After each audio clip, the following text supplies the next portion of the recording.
Birincisi odur ki bir Muharrem Hazreti Resul-i Ekrem Aleyhisselatü Vesselam'ın Mekke'den Medine'ye hicreti ve o pak ve emin elleriyle aziz İslam devletini ikame etmesinin yıl dönümüdür.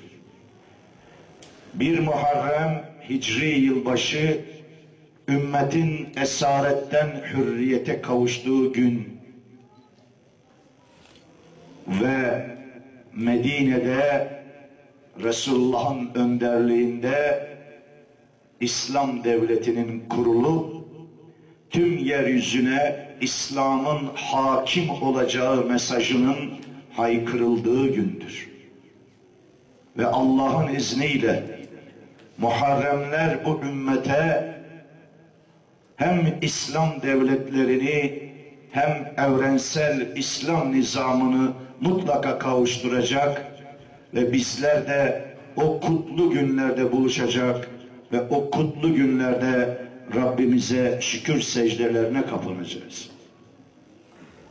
İkincidir ki Muharrem bize Hazreti Seyyid-i Şeheda'yı, Kerbela'yı, Aşura'yı, Neyneva'yı, Kerbu belayı hatırlatır. Ki bugün burada bunun merasimi, bunun meclisi, bunun taziyesi düzenlendi.